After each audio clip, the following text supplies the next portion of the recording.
بسم اللہ الرحمن الرحیم۔ حج کے چند مہینے ہیں جو معلوم ہیں، چنانچہ جو شخص ان میں حج فرض کر لے تو حج میں نہ کوئی شہوانی فعل ہو،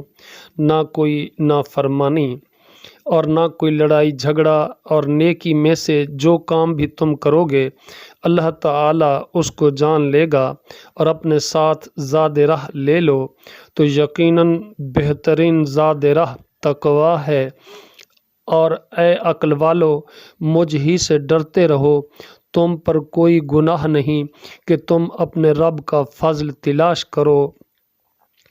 پھر جب تم عرفات سے واپس آؤ تو مشعر حرام کے پاس اللہ تعالیٰ کا ذکر کرو، اور اس کا ذکر کرو جیسے اس نے تمہیں ہدایت دی ہے، اور بلا شبہ اس سے پہلے یقیناً تم گمراہ لوگوں میں سے تھے۔ پھر تم وہیں سے واپس آؤ جہاں سے لوگ واپس آتے ہیں، اور اللہ تعالیٰ سے بخشش مانگو، یقیناً اللہ تعالیٰ بے حد بخشنے والا نہایت رحم والا ہے۔ پھر جب تم اپنے حج کے اعمال پورے کر چکو تو اللہ تعالیٰ کو یاد کرو، اپنے آباء و اجداد کو یاد کرنے کی طرح یا اس سے بھی زیادہ یاد کرنا۔ پھر لوگوں میں سے کوئی ہے جو کہتا ہے، اے ہمارے رب، ہمیں دنیا ہی میں دے، اور اس کے لیے آخرت میں کوئی حصہ نہیں، اور ان میں سے کوئی ہے جو کہتا ہے، اے ہمارے رب، ہمیں دنیا میں بھی بھلائی عطا فرما اور آخرت میں بھی بھلائی عطا فرما، اور ہمیں آگ کے عذاب سے بچا۔ یہی لوگ ہیں جن کے لیے اس میں سے ایک حصہ ہے جو انہوں نے کمایا، اور اللہ تعالیٰ بہت جلد حساب لینے والا ہے۔ اور گنتی کے چند دنوں میں اللہ تعالیٰ کو یاد کرو۔ پھر جو شخص 2 دن میں جلدی کرتا ہے تو اس پر کوئی گناہ نہیں، اور جو تاخیر کرے تو اس پر بھی کوئی گناہ نہیں،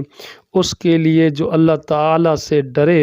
اور اللہ تعالیٰ سے ڈرو اور جان لو کہ یقیناً تم اس کی طرف جمع کیے جاؤ گے۔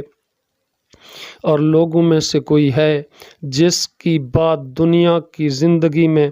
آپ کو پسند آتی ہے، اور جو اس کے دل میں ہے اس پر وہ اللہ تعالیٰ کو گواہ بناتا ہے،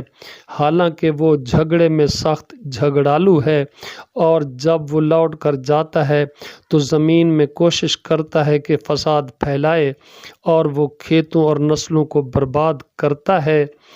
اور اللہ تعالیٰ فساد کو پسند نہیں کرتا۔ اور جب اس سے کہا جاتا ہے کہ اللہ تعالیٰ سے ڈرو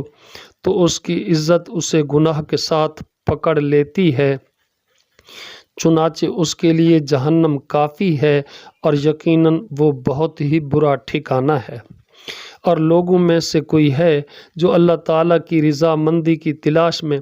اپنی جان تک بیچ دیتا ہے، اور اللہ تعالیٰ بندوں پر بے حد نرمی کرنے والا ہے۔ اے لوگو جو ایمان لائے ہو، اسلام میں پورے کے پورے داخل ہو جاؤ، اور شیطان کے قدموں کے پیچھے نہ چلو، یقیناً وہ تمہارا کھلا دشمن ہے۔